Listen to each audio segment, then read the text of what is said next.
किंतु 2006 रे विधानसभा कांग्रेस दल तरफ बारंबार दाबी है जे वेदांत गोटे फेक कंपनी करी अनिल अग्रवाल फेक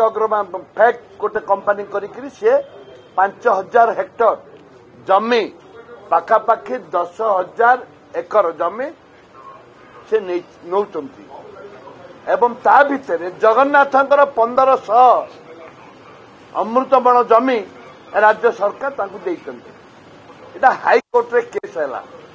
हाईकोर्ट रे केस है 2010 रे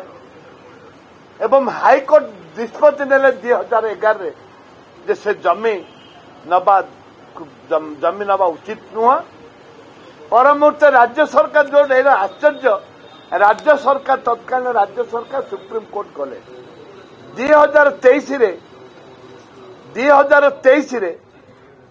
जोटा माननीय हाईकोर्ट जो निर्देश देते कायम रखिले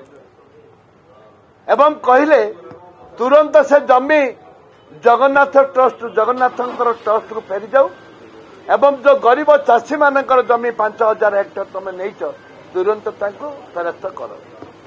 आज सुधा तापर गला सरकार फेरेले नहीं।